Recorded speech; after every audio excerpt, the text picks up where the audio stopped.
Hello, I'm Ciarán Lynch and welcome to OviCast, the Teagasc sheep podcast. Each episode will bring you latest insights, advice and technical updates for the sheep industry.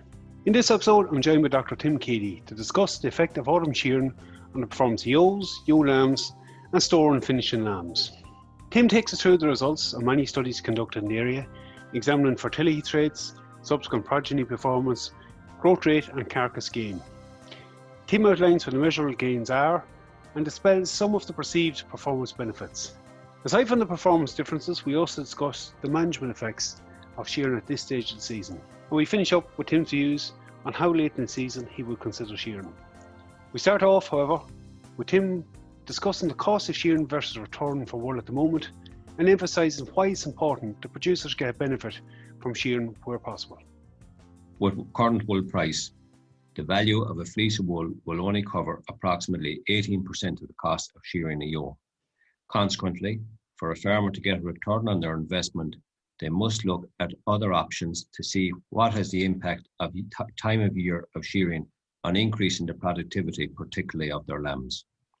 The choices of shearing can be in standard time, May, June, summer, shearing prior to turning out to the ram, or shearing at housing. Tim, just to come in with you a minute, you did highlight that we need to get a performance benefit for doing it. I suppose there is a number of perceived management benefits to it. There's perceived performance benefits to it. You've looked at this in a lot more detail in a number of studies in Teagasc, and indeed other colleagues have as well, and outside of it. Just maybe if you take us through them for a moment, maybe we'll focus on the ewes to start off with, and we'll go to ewe lambs and finishing lambs afterwards. If we change the season of shearing, we can either shear in the autumn or we can shear at the time of housing. If we take firstly the biggest benefits that will occur from shearing at housing, but not most ewes are in house prior to Christmas. If the ewes are shorn at housing, we've found from a number of studies that you have a positive effect on subsequent lamb birth, increasing it by 0.6 of a kilo. And the heavier lambs at birth will grow faster and they'll be approximately 2.1 kilos heavier at the point of weaning. And that means that they'll be slaughtered at approximately two weeks younger age. Now, if we come back to this time of the year to shearing at housing, we found in our studies on farm that shearing at autumn, approximately 1 month prior to joining the ram, resulted in half the benefit in lamb birth weight that was obtained from shearing the ewes at housing. There is a bit of a suggestion out there that we see differences in litter size or pregnancy rate or fertility. You looked at that in a bit more detail. Yes, we looked at that in detail, and we found in our study here, and this would tie in with studies undertaken in other countries, that shearing prior to joining, approximately 1 month prior to joining the ram, had no beneficial effect on the litter size, which is prolificacy, or on fertility, i.e. reducing the number of barren ewes in the flock. So shearing at autumn had no beneficial effect on improving litter size or the number of lambs reared per ewe joint. So the effect, again, we're seeing half of that benefit do see winter shearing, but the effect is on the lamb performance, on birth rate and subsequent lamb performance we're seeing, as opposed to fertility traits. But I suppose from a farmer's point of view, the main benefit from shearing at this time of the year is that the ewes will be in one big flock. They won't have to separate the lambs prior to shearing, and that they can get a job out of their ways in a relatively quiet time of the year. And that would probably be would be applicable particularly to people that don't house their ewes 100 days prior to lambing and may only house either 1 month prior to lambing or lamb outdoors next autumn, next spring. So you have a bit more flexibility than winter shearing, and I suppose you're a bit more covered in a turnout as well. That's correct, yes. So in the ewes, basically that effect is mediated during pregnancy.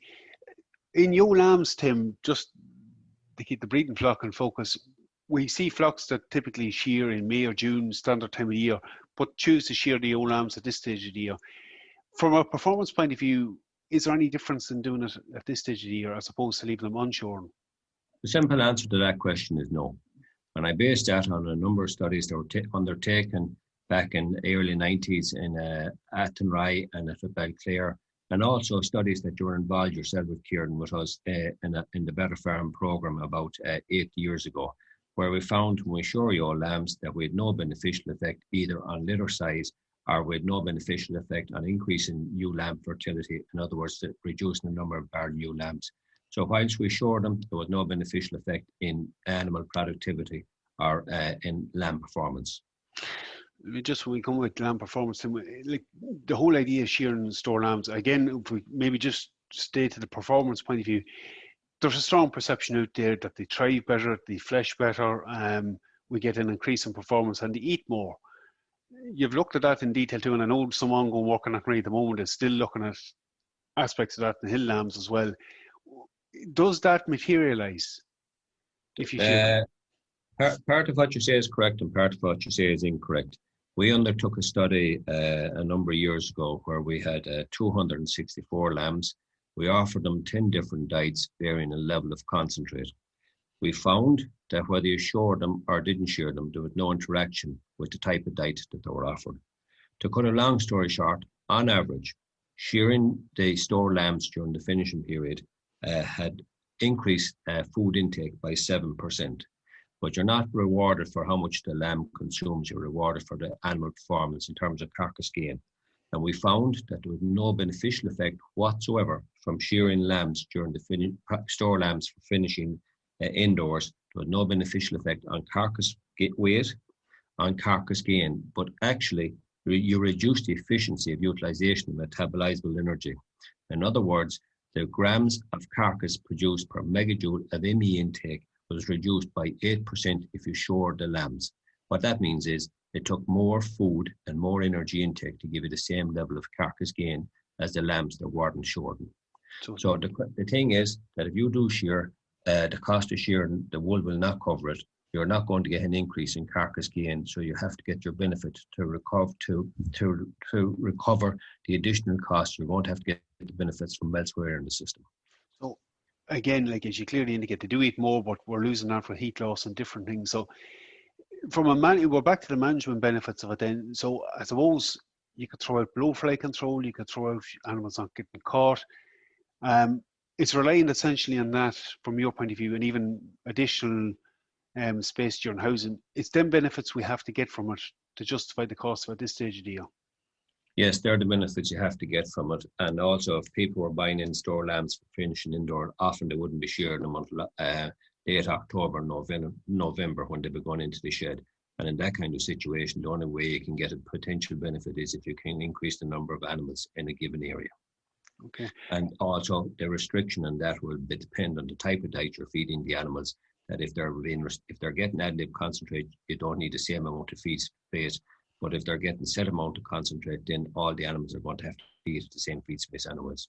Tim, maybe just one final aspect of it, like we've seen difficult weather in the last couple of weeks. It's been very wet, hasn't been ideal weather for shearing, but it does also raise the question, how late would you go with either shearing lambs or shearing ewes, especially ewes prior to tupping? Any insight in that?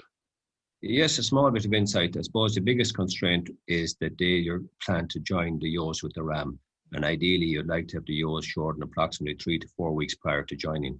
Also, it would be necessary to have the ewes dry prior to shearing so that the wool is dry. But more importantly, I would like the ewes to be dry for 24 or 48 hours post-shearing, particularly if there's cold weather coming, because it's not temperature per se that's important, but it's drafts that may have a negative impact. Also, I think at that time of the year, sheep are normally being flushed or will have access to good quality pastures, and it's important that they've access to plenty of grass, so that if they need to increase their intake for production of heat, to maintain heat, body heat, then that they've got the food or the grass to graze, and they can increase their food intake to maintain body temperature. Principles will be similar again if you're to consider in store lambs. Yes. And again, as you said, look, depending on how late you go, it depends on the weather, but you're kind of looking, I suppose, mid-September, are you? If you're not going into a house scenario? Probably mid-September to late September. And I think also that as we started off in the beginning of this interview, that because the price of the wool or the value of the wool only covers about 18% of the cost of shearing, that we need to look at alternative times of the year to trying to recover our investment.